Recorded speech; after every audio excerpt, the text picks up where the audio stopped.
What's going on, LinkedIn? Steve coming out here with another Fired Up Friday networking tip. I want to talk to you a little bit about finding something that you can master and be your go-to strength. All right, and I'm going to give you a story. You're going to start hearing some stories here. I'm working with a coach who said that a great way to communicate is through stories. So forgive me, but you're going to hear a lot about this. So as you guys know, or maybe you don't know, I have a very strong background in the martial arts. Started training in '83. And it's majorly shaped my life in many ways.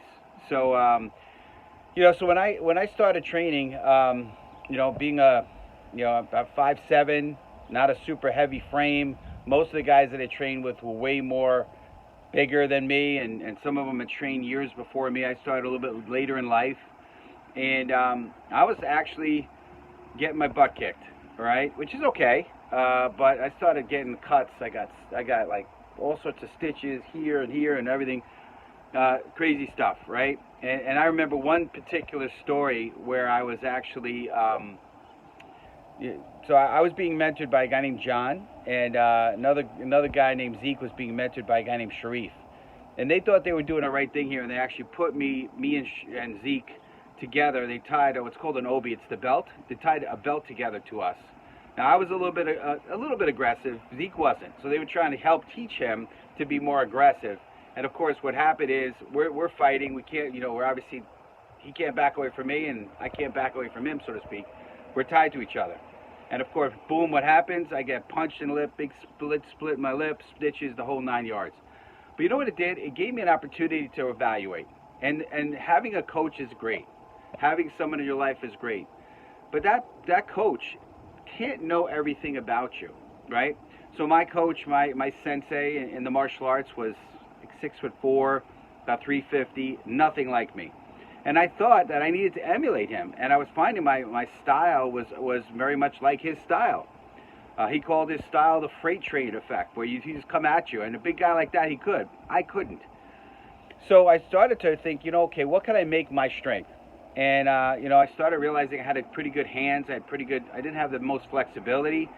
So my legs were a little on the shorter side, not a big, high kicking kind of guy, but punching. So I started to get crazy with punching. I started to hit what's called a makiwara, which is like a striking surface. I'd hit that on a regular basis when I happened to be walking or working in the city. Every brick wall I passed, I would punch the brick wall and strengthen my fist, and I just started to develop that punch. That was my go-to, my one thing, right?